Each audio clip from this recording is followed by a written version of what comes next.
मेरा नाम काव्या और मेरे पति का नाम करण है। हम दोनों की शादी को 5 साल हो गए हैं। हम दोनों में ही बेहद प्यार है। मेरे पति बहुत अच्छे हैं और बहुत ही सुलझे हुए इंसान भी हैं। लेकिन मेरी भी वही कहानी है जो आजकल हर औरत की होती है।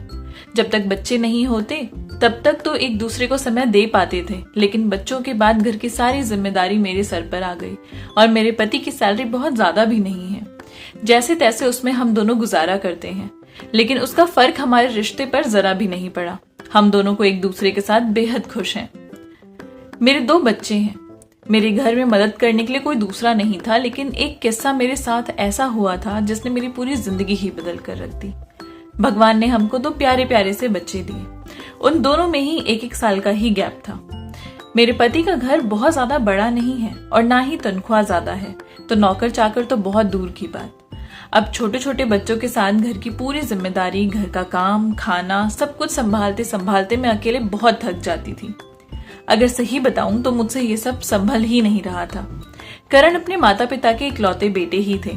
मेरे ससुर जी तो मेरी शादी से लगभग 2 साल पहले ही गुजर चुके थे और मेरी शादी के साल भर बाद ही मेरी सास भी हम सबको छोड़कर चली गई। अब इस घर में सिर्फ मैं और मेरे पति और हमारे बच्चे बचे। करण के ऑफिस जाने के बाद पूरे घर को और बच्चों को मैं अकेले ही संभालती थी। आप तो जानते ही हैं कि अकेली औरत के लिए 2 बच्चे और ढेर सारा काम संभालना कितना मुश्किल होता है। हालांकि ऐसी बात नहीं है कि करण मेरी मदद नहीं करते थे। सुबह नाश्ता बनाने में वो मेरी बहुत मदद करते थे और रात को जब वो आते थे तब भी वो बच्चों को संभाल लिया करते थे। लेकिन तब भी पूरा दिन था मेरे ऊपर। ये समय मेरे ऊपर बहुत मुश्किल ही गुजर रहा था। पूरे घर में मेरे अलावा तो कोई था ही नहीं कि मैं किसी से कोई भी बात कर पाऊं या किसी को अपना दुख सुना पाऊं। करण जब भी रात को आते थे तो वो बच्चों के साथ खेलने लग जाते थे और उसके बाद हम दोनों रात का खाना खाते और सो जाते। हम दोनों ही अपनी जिम्मेदारियों को निभाते निभाते इतने थक चुके थे कि रात को हमें लेटते ही नींद आ जाती थी। तो एक दूसरे को समय देना तो अब बहुत पुरानी बात हो चुकी थी।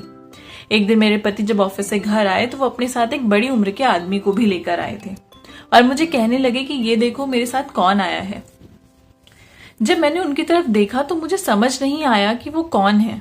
मैंने उनसे पूछा कि ये कौन है करण, तो मुझे कहने लगे कि ये मेरे बॉस के घर काम करते हैं। मेरे बॉस कुछ दिनों के लिए अमेरिका गए हैं, तो उन्होंने ही मुझे कहा कि मैं इनको अपने घर रख लूं और अगर कुछ काम हो तो इन्हें बता दिया करो, ये कर देंगे। तो देखो कर दी ना मैंने तुम्हारी प्रॉब्लम सॉल्व। अब से ये हमारे साथ ही रहेंगे और रात को 8 बजते ही इनका घर जाना होगा। ये उससे ज्यादा काम नहीं कर पाएंगे। घर के जो भी काम हो, बच्चों को संभालना हो, खाना बनाना हो, तो इन्हें बोल दिया करना, ये तुम्हारे लिए सब कुछ कर देंगे। मेरे बॉस कुछ महीने में वापस आएंगे, तब तक ये यहीं पर काम करेंगे। इनका कोई रिश्तेदार नहीं है, इसलिए बॉस ने कहा कि मैं इनको अपने साथ घर ले आऊं और जो भी काम हो वो इन्हें कह दो, ये कर देंगे। तो अब तुम्हारे लिए भी अच्छा हो गया, तुम्हें भी कुछ मदद हो जाएगी। अंकल की उम्र अच्छी खासी थी, उनके चेहरे पर झुर्रियां थी, सर के बाल भी सफेद थे। वो चुपचाप अपनी नजरें झुकाए खड़े थे और हमारी बातें सुन रहे थे। बहुत ही सादा सा कुर्ता पजामा पहने हुए खड़े थे। मैंने उन्हें देखा और सोचा कि अगर कोई औरत होती तो मेरे लिए कुछ मदद भी हो जाती। अब इतने बुजुर्ग आदमी से मैं क्या घर का काम कराऊंगी और वो बच्चों को कैसे संभालेंगे। लेकिन खैर, अब अगर उनके बॉस ने कहा था तो मानना तो था ही। हमारे पास कोई दूसरा रास्ता था ही नहीं।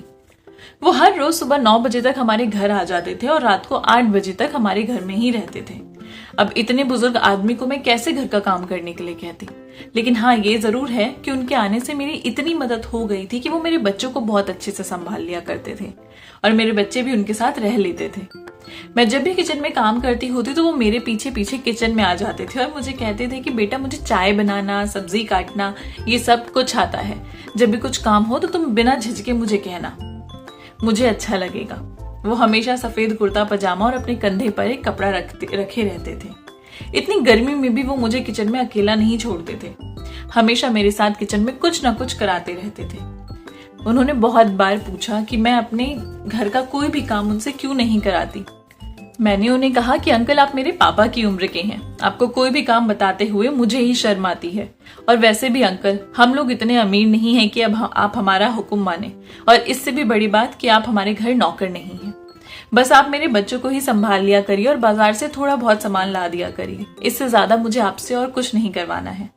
मुझे जब भी बाजार से कुछ चाहिए होता था तो वो मुझे लाकर दे देते थे और रात को 8 बजे अपने घर वापस चले जाते थे। जैसे ही घड़ी में 8 बजते वो एकदम गेट पर तैयार खड़े होते थे और मुझसे पूछते थे कि बेटा मैं अपने घर जाऊं। और जब भी मैं उन्हें ये कहती थी कि ठीक है अंकल आप अपने घर जाइए, तो मुझे कहते थे कि बेटा मुझे 50 रुपए दे दे। मेरे पास हमेशा पैसे होते ही थे तो मैं उन्हें हर रोज 50 रुपए उनके मांगने पर ही दे देती थी। एक बार मैंने उन्हें 500 का नोट दे दिया तो उन्होंने वो मुझे वापस कर दिया और कहने लगे कि बेटा मुझे 50 ही चाहिए। मैंने उन्हें कहा कि अंकल आप ये रख लीजिए, मैं अपनी खुशी से आपको दे रही हूँ। वो कहने लगे कि नहीं बेटा मेरे को 50 रुपए ही चाहिए। मेरे बहुत कहने पर भी उन्होंने वो पैसे नहीं लिए और आखिरी में सिर्फ 50 रुपए लिए। अंकल को हमारे घर में काम करते हुए लगभग महीने भर से ऊपर का समय हो गया था। अब मैं भी उनके साथ थोड़ी सहज हो गई थी। मैं जब भी किचन में काम कर रही होती थी तो वो किचन में आकर कभी बर्तन धो देते थे तो कभी सब्जियां काट देते थे। अब मुझे उनसे कोई झिझक नहीं रही थी। वो मुझसे बच्चों के बारे में भी बात कर लिया करते थे और कभी कभी तो मुझे किसी सब्जियों की रेसिपी भी पूछने लग जाते थे। आज दोपहर में मैंने अपने बच्चों को सुलाया और उसके बाद किचन में शाम का खाना बनाने के लिए चली गई। अंकल भी मेरे साथ साथ किचन में आ गए मेरा हाथ बटाने के लिए। बातों ही बातों में मैंने उनसे पूछा उनके घर के बारे में कि उनके घर में कौन कौन है। मेरी बात को सुनते ही उनके चेहरे से हंसी तो जैसे गायब ही हो गई और वो मुझे कुछ अजीब तरीके से देखने लगे थे। इतने दिनों में पहली बार मुझे डर लग रहा था उनसे। मैंने उनके चेहरे से अपनी नजर ही हटा ली और अपना काम करने लगी। अंकल कुछ देर में किचन से बाहर गुस्से में चले गए। उनके जाते ही मैं सोचने लगी कि मैं भी पागल ही हूँ, मुझे क्या जरूरत है उनकी पर्सनल लाइफ में घुसने की। पता नहीं मैंने ऐसा सवाल क्यों पूछ लिया, मुझे नहीं पूछना चाहिए था। आगे से मैं इस बात का ध्यान रखूंगी और अपना काम ही करने लगी। उस दिन भी रात 8 बजते ही अंकल अपने घर चले गए। अगले दिन जब वो सुबह आए तो उनका बर्ताव बिल्कुल रोज की तरह ही था। आज आकर फिर से वो बच्चों को संभालने लगे और मेरी मदद करने लगे। बातों ही बातों में वो अपने मालिक के बारे में बताने लगे थे। कहने लगे कि तुम्हें क्या बताऊं बेटा, रवि साहब तो बहुत ही ज्यादा अच्छे हैं, हमेशा वो मेरा बहुत ज्यादा ध्यान रखते हैं। उनके 2 बच्चे हैं, वो भी अच्छे ही हैं, बस कभी कभी जब गुस्से में होते हैं तो मुझसे बदतमीजी कर लेते हैं, लेकिन ज्यादातर तो वो मुझसे प्यार से ही बात करते हैं। मैंने उनसे कहा कि अंकल आपने कभी रवि साहब के लिए तो बहुत सारी बातें बताई, पर आपने कभी उनकी बीवी के बारे में कुछ नहीं बताया, वो कैसी है। मैंने ये सवाल उनसे खाना बनाते हुए किया था। ये किचन में ही कुर्सी लगाकर मेरे पास बैठे थे। मेरी बात को सुनते ही उन्होंने एक लंबी सांस ली। उन्होंने कहा वो थोड़ी तेज है, लेकिन मुझे उससे क्या बेटा, आजकल नौकर के नखरे कौन सहता है। मैं जब भी वहां जाता हूँ तो मैं अपने सिर्फ काम से काम ही रखता हूँ। मैंने आगे उनसे पूछा तो आपको कितनी सैलरी मिलती है वहां पर। कुछ देर तक तो वो मुझे घूर रहे थे और उनके चेहरे का रंग आज फिर से उड़ गया था और फिर बिना मेरी बात का जवाब दिए कहने लगे कि अच्छा रुको, मैं जरा बच्चों को देख कर आता हूँ। वो बाहर खेल रहे थे और किचन से बाहर चले गए। उन दिनों बहुत गर्मी पड़ रही। रात का खाना खाने के बाद जब मैं किचन साफ कर रही थी तो वो भी किचन में बर्तन धो रहे थे। क्योंकि गर्मी बहुत ज्यादा थी तो उन्होंने अपने कुर्ते की बाजू मोड़कर ऊपर कर रखी थी। मैंने उनके हाथ पर कुछ बहुत गहरे जख्म देखे। ऐसा लग रहा था कि जैसे उनका हाथ जल गया हो। मैंने उनसे पूछा कि अंकल आपका हाथ इतना ज्यादा कैसे जल गया। उनका हाथ इतना जला हुआ था कि मेरा तो मन ही बैठ गया था। जैसे ही मैंने ये सवाल किया उनके हाथ से बर्तन नीचे सिंक में ही गिर गया और उन्होंने फटाफट अपनी बाजू नीचे करी और वापस बर्तन धोने लग गए। उनके चेहरे पर एक उदासी छा गई थी। 8 बजे तो वो फिर से अपने घर जाने के लिए तैयार हो गए। पति ने उनसे तो कई बार कहा था कि आप हमारे घर में ही एक कमरा है, आप उसमें आराम कर लिया करिए और आप यहीं रुक जाया करिए, आपको हर सुबह आना जाना पड़ता है।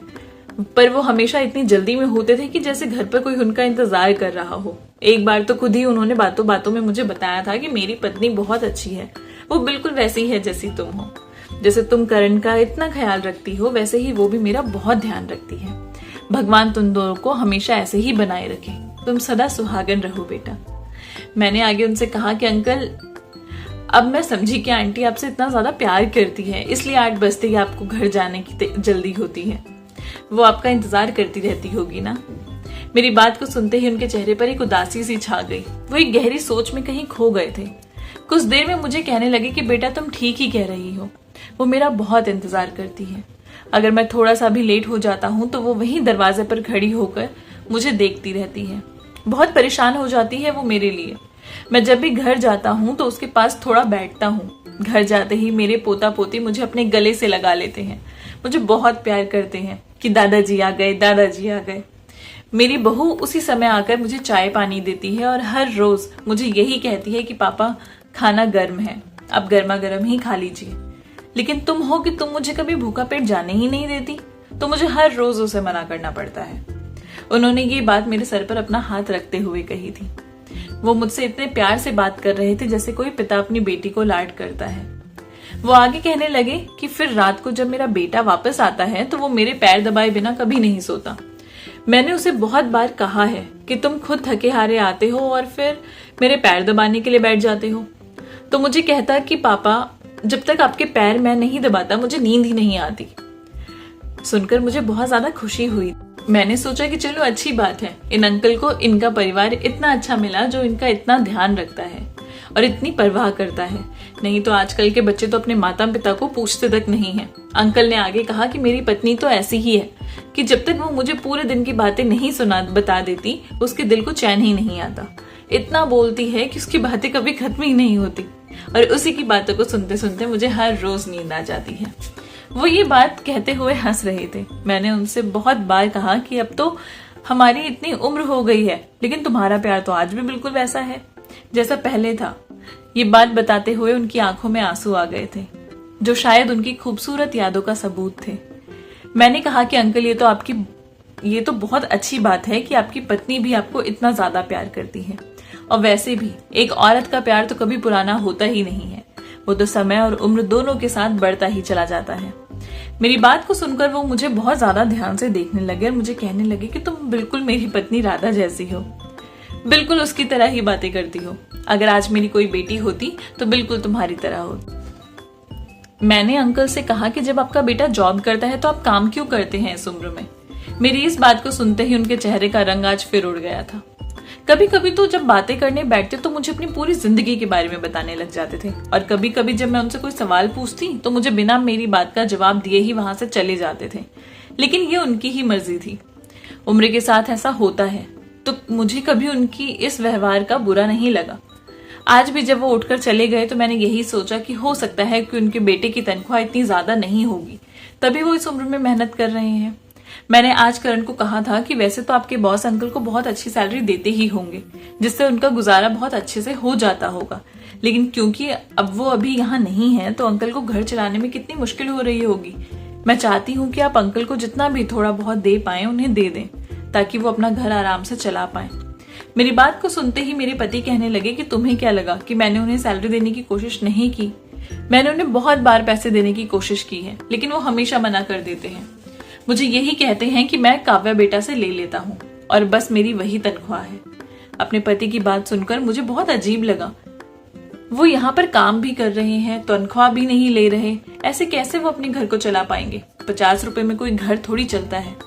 मैंने सोचा कि अंकल से पूछूंगी कि वो हर रोज 50 रुपए ही क्यों लेते हैं। अगले दिन जब रात को 8 बजे और उन्होंने मुझसे फिर से पैसे मांगे तो आज मैंने पूछ ही लिया, अंकल आप 50 रुपए ही क्यों लेते हैं, क्या करते हैं आप रोज 50 रुपए का।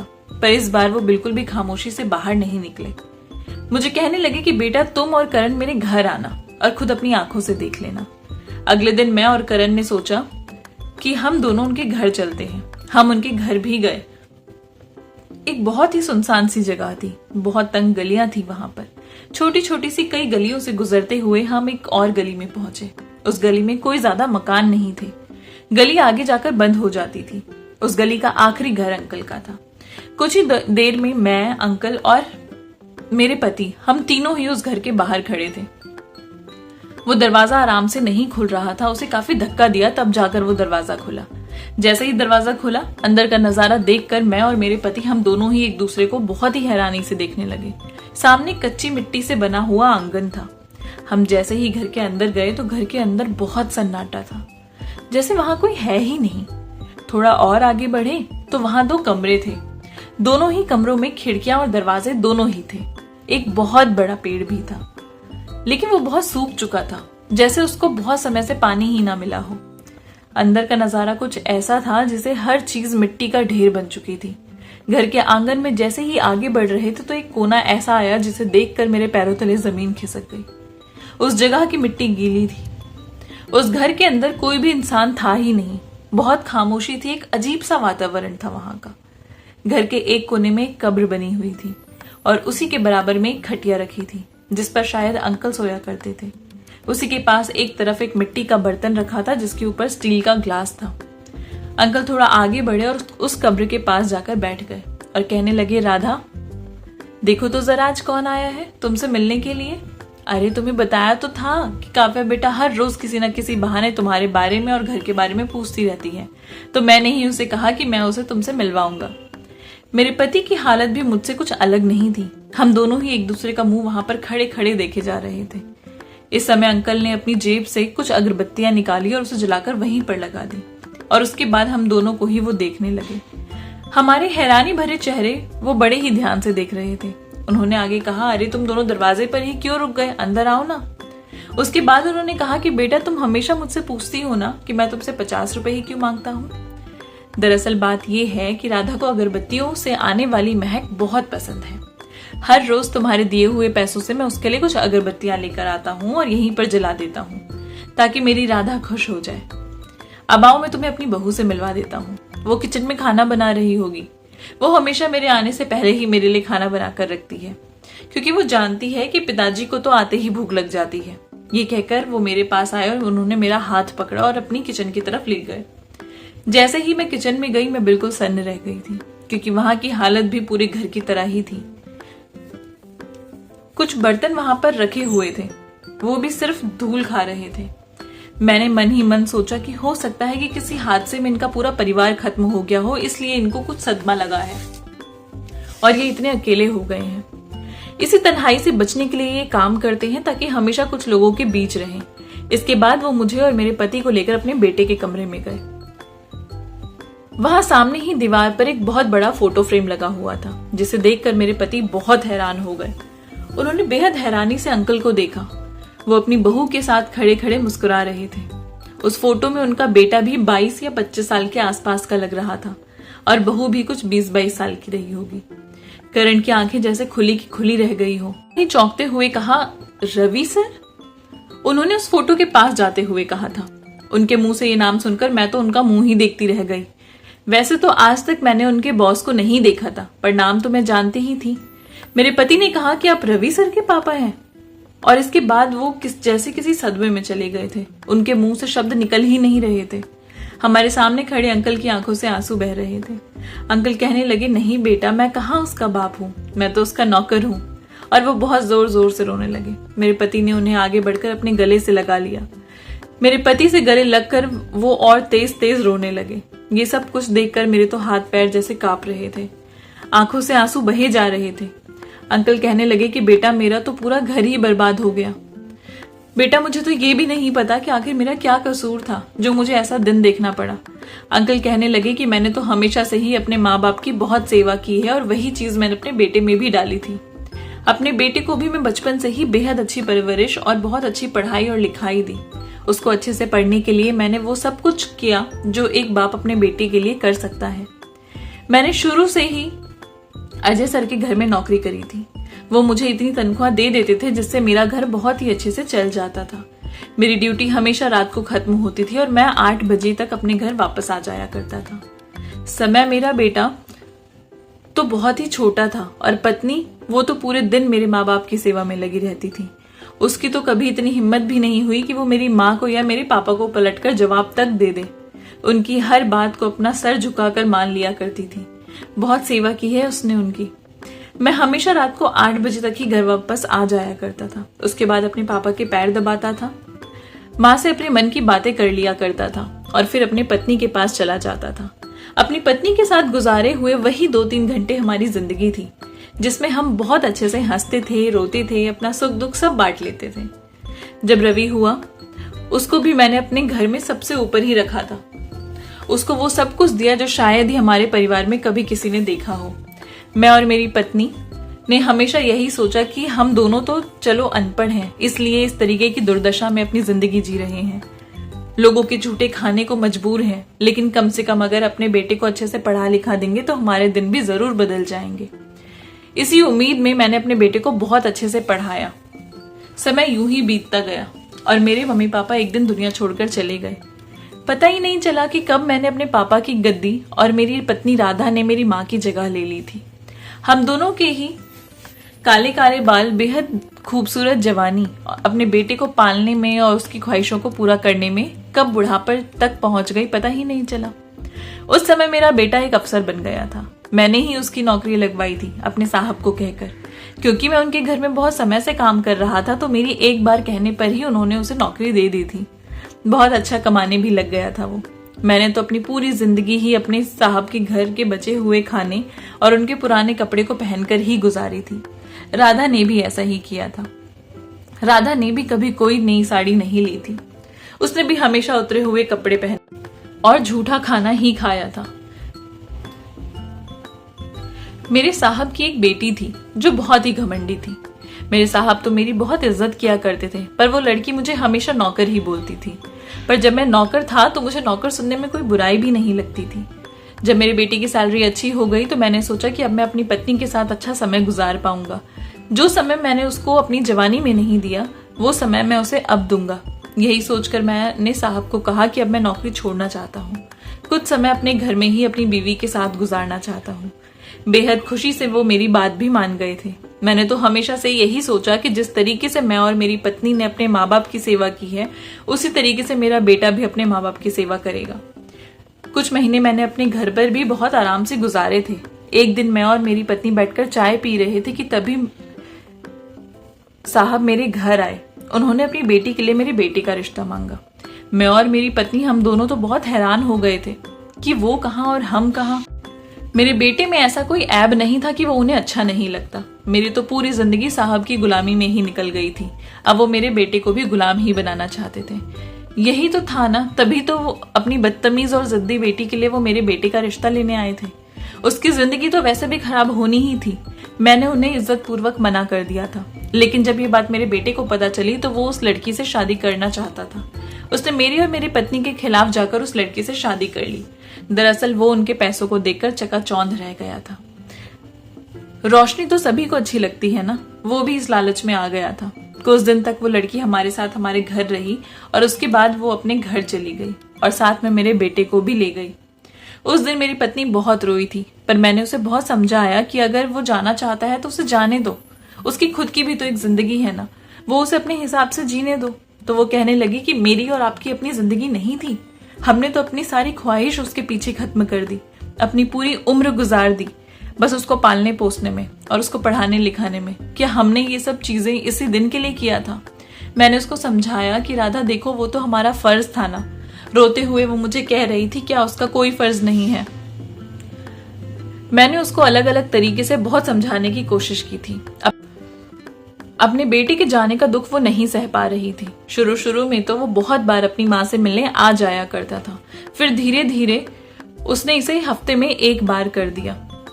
अक्सर आता था तो घर खर्च के लिए पैसे भी दे देता था, लेकिन कुछ समय के बाद उसने आना बिल्कुल बंद कर दिया और पैसे देना भी बंद कर दिया। जब वो पैसे नहीं दे रहा था तो मैंने किसी और के घर में नौकरी करनी शुरू कर दी। अपना घर तो मुझे चलाना ही था ना। जब भी मैं बाहर जाता था तो वो हमेशा घर के बाहर बैठकर मेरा इंतजार करती रहती थी। यही इंतजार एक दिन उसको उसकी कब्र तक ले गया और मैं यहाँ अकेला रह गया। मुझे अपने घर से बेहद प्यार है, इसलिए मैंने राधा को यहीं अपने पास ही रखा है, मेरे आंगन में। जब मेरे बेटे को उसकी माँ के बारे में पता चला तो वो मुझे जबरदस्ती अपने साथ ले गया। अब जैसे तैसे ना पूरा दिन तो मैं वहां गुजार लिया करता हूँ, लेकिन रात होते ही 8 बजे मैं अपने घर वापस आ जाता हूँ। राधा मेरा इंतजार करती है ना यहाँ पर। रात में अपने घर में यहाँ राधा के पास ही गुजारता हूँ। मेरी बहू ने तो कभी मुझे अपना ससुर समझा ही नहीं। वो तो आज भी मुझे नौकर ही कहकर बुलाती है। मेरा बेटा तो अपनी बीवी के एहसान तले दबा हुआ है, तो वो उसे क्या ही बोलेगा। और जो उसके बच्चे हैं वो उनकी परवरिश उसकी माँ ने ही की है, तो वो भी उसकी माँ के नक्शे कदम पर ही है। तो मेरी इज्जत तो आज भी वही है जो उस घर में पहले दिन थी जब मैं नौकर बनकर गया था। फर्क सिर्फ इतना है कि मैं आज बहुत हक से अपना पैसा मांगता हूँ, क्योंकि मैं आज भी अपने बेटे के घर में काम करता हूँ और उनके बच्चों को संभालता हूँ। राधा को हमेशा से ही अगरबत्ती की खुशबू बहुत अच्छी लगती थी। इतनी मेहनत मैं इसलिए करता हूँ ताकि मैं उसको उसकी पसंदीदा अगरबत्ती की खुशबू लाकर दे सकूं। कभी बेटा मैं सोचता हूँ कि माँ बाप अपनी औलाद की परवरिश करने में अपनी पूरी जिंदगी निकाल देते हैं और उनके पास हमारे लिए थोड़ा सा भी समय नहीं होता। यहाँ तक कि मेरा बेटा जब मुझे अपने घर आए मेहमानों से मिलवाता है तब भी वो मुझे नौकर ही बताता है। लेकिन मुझे इस बात में कोई दुख नहीं है, क्योंकि मैं तो अपनी पूरी जिंदगी नौकरी ही की है, शुरू से ही नौकर बनकर ही रहा हूँ। तो इस बात में कैसी शर्म, कम से कम मेहनत करता हूँ तब खाता हूँ। मेरे पास जब मेरी पत्नी को समय देने का समय आया तब तक मेरी पत्नी के पास समय ही नहीं बचा और वो मुझे छोड़कर यहाँ से चली गई। लेकिन फिर भी मैं रोज समय से घर वापस आता हूँ, उसके साथ यहाँ पर बैठता हूँ, बहुत बातें करता हूँ, उसे सब कुछ बताता हूँ कि आज मैंने पूरे दिन में क्या क्या किया। मुझे तो अपनी जिंदगी से कोई शिकायत नहीं। फर्क सिर्फ इतना है कि अब मैं अपनी पत्नी की आवाज कभी नहीं सुन सकता, उसे कभी नहीं देख सकता। अंकल की पूरी कहानी सुनते हुए मैं और मेरे पति, हम दोनों ही बस रोते ही जा रहे थे। ना जाने क्यों बहुत अजीब सा दर्द हो रहा था। रोते रोते मेरी सिसकियां बहुत तेज हो गई थी। ये कैसा दर्द था अंकल का, कैसी अंधेर नगरी में वो रह रहे थे।